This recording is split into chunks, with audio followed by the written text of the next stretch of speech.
and pushing towards it. There are a lot of POC who were interviewed this year. In past episodes, there have only been like 1 or 2 other people, and this year I think there was like 5. And so I think it's imperative that if we watch it tells networks like ABC that our stories are important and that they should be documented. So it's not just about me, even though I look real good in it. I will say I did the hell out of my makeup. Sorry, babies. I did the hell out of my makeup for that clip, but I also wanted to name that, again, feeding into this notion of representation. The more we watch stuff, the more we give clicks, the more we're telling these networks that our stories matter. So to the point of how this book, I guess I'll set it like this, how this baby became a thing.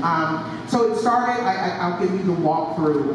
2017, I get into Lambda Literary. I don't know if any of you know Lambda Literary or know anything about it. It is a very prestigious writing program for queer people. And so I initially got in, not really thinking anything of it. I was there for a week. I was writing these lists of stories. Each day they give you a prompt. The first 3 days you're there, you write 3 different prompts, and then on the 4th day you workshop a prompt. And then on that final Friday night, you do a prompt it's like they invite everybody from LA who's in the writing world to come out, listen to what you've written. And so I shared a story about my relationship with my birth father, and when I was done with it, everyone was like, yay, this is such a good story.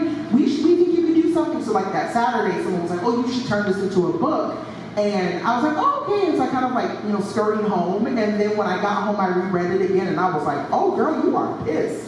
And it was just too raw for me. And I was like, I don't want the world knowing my business like this. So I don't think I'm going to put that in the book.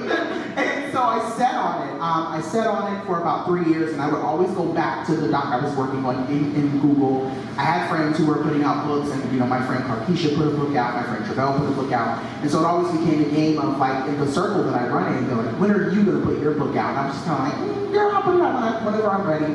Pandemic comes along, I start sitting on it again, like, do I really, am I ready? And I still just didn't feel like, even with the stuff I was writing during the pandemic, it was still a little, I could tell I wasn't as healed as I would like to be. And I think that's the reason why people actually, I would say this, if you have read the book or if you've read any of it, you can feel the lightness in it, even though I'm talking through some really kind of heavy things.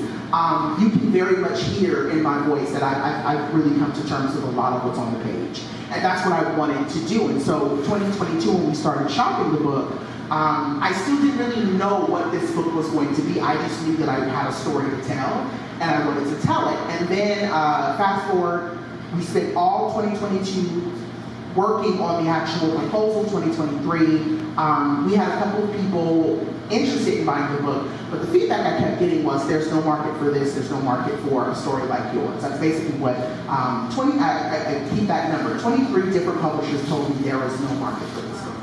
And so they kept passing, and so this book was still in this iteration, but it wasn't what it is now. In 2024, I go to Sundance, I see the Luther film, and I've been telling everybody, if you have not watched that Luther doc, you are doing yourself a major disservice. It is one of the best documentaries I have ever seen in my life. The way Don Porter captures Luther Vandross in a way where it's like, you really get to know who he is, that moved me. And I was in the theater going like, how do I want to do something like this. And so after, I go up to Dawn, I tell her my story, and I tell her what I'm doing, that I want to write a book. And she was like, well, girl, you have your book right here. She was like, if you talked about Luther in any capacity, you can put that in the book. And that's immediately what I did. I went back to my hotel room. I started typing thoughts that I had around Luther, who Luther was.